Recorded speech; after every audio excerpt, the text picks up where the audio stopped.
ہاں جی، تو یہاں پہ ہم نے اپنے حمزہ کو، یہ جو حمزہ ہے اس کو ہم نے نون ساکن کے ساتھ نہیں ملانا۔ کیوں؟ کیونکہ اگر ہم نون ساکن کے ساتھ ملا دیتے ہیں تو پھر ہم شد والے حرف کے ساتھ کس کو ملائیں گے؟ کیونکہ جو ساکن والا حرف ہوتا ہے، ساکن ہوتا ہے، نون ساکن ہے، تو وہ حرف دوبارہ نہیں پڑھا جاتا، وہ ایک دفعہ ہی پڑھا جاتا ہے، تو پھر اس کے ساتھ کس کو ملائیں گے؟ اس لیے ہم نے اب کیا کرنا ہے کہ نون ساکن کو ایک دفعہ نہیں پڑھنا، حمزہ کو ڈائریکٹ ہم نے رو کے ساتھ ملا دینا ہے، ٹھیک ہے؟ حمزہ رو زبر آر، رو زبر رو، آر رو، اس طریقے سے، ٹھیک ہے؟ ان رو، یہ حرف ہمارا اس طرح غلط ہو جائے گا، ان نون کی آواز ہرگز نہیں نکالنی، آر رو کی آواز نکالنی ہے، آر رو۔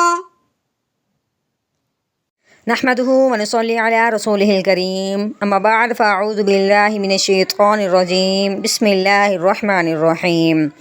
السلام علیکم ورحمۃ اللہ وبرکاتہ۔ امید ہے آپ سب خیریت سے ہوں گے، انشاءاللہ جہاں ہوں گے ایمان اور صحت کی نعمت سے مالا مال ہوں گے۔ ہاں جی، تو آغاز کرتے ہیں ہم اپنے آج کے سبق کا دعاؤں کے ساتھ، تو چلیے شروع کرتے ہیں۔ اللہم صلی علی سیدنا و مولانا محمد وعلی آل سیدنا و مولانا محمد وبارک وسلم۔ رب اشرح لی صدری ویسر لی امری واحلل عقدۃ من لسانی یفقہوا قولی۔ رب زدنا علما، رب زدنا علما، رب زدنا علما۔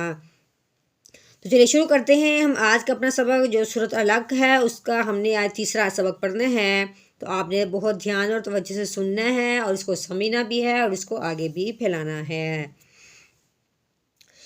اعوذ باللہ من الشیطان الرجیم۔ سورۃ العلق مکیہ، بسم اللہ الرحمن الرحیم۔ چلیے جی، اب ہم نے یہ بات پہلے دیکھی تھی، سمجھی تھی کہ جس حرف کے اوپر شد آ جائے وہ والا حرف اب پچھلے حرف کے ساتھ ضرور ملتا ہے، ٹھیک ہے؟ چاہے یوں کہہ رہے ہیں کہ وہ پچھلے والا حرف اس کے ساتھ ضرور ملے گا۔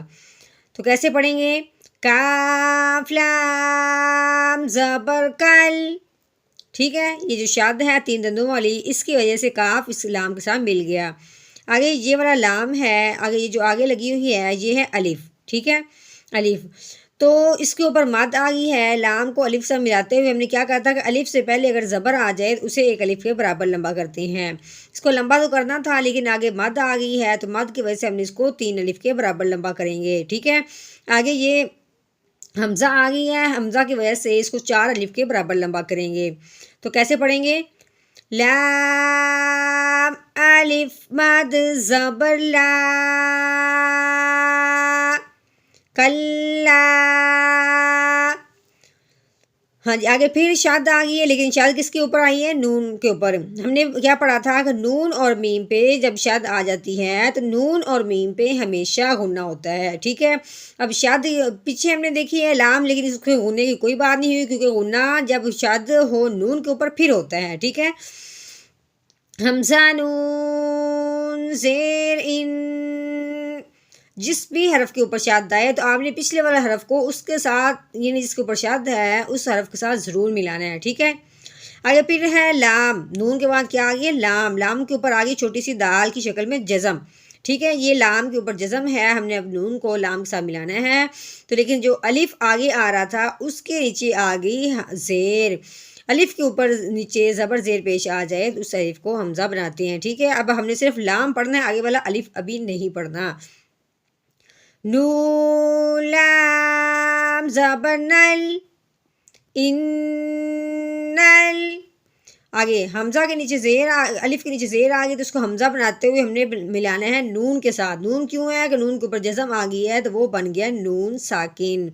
نون ساکن ہے، نون ساکن پہ جب بھی نون ساکن ہو تو آپ نے اگلے حرف کو ضرور دیکھنا ہے کہ نون ساکن کے بعد اگلا حرف کون سا آیا ہے، حروف ہلکی میں سے کوئی حرف تو نہیں آ گیا یا کوئی لام اور رو میں سے کوئی حرف تو نہیں آیا۔ اگر ان میں سے کوئی حرف آ جاتا ہے تو پھر نون ساکن میں غنہ بالکل نہیں کرتے۔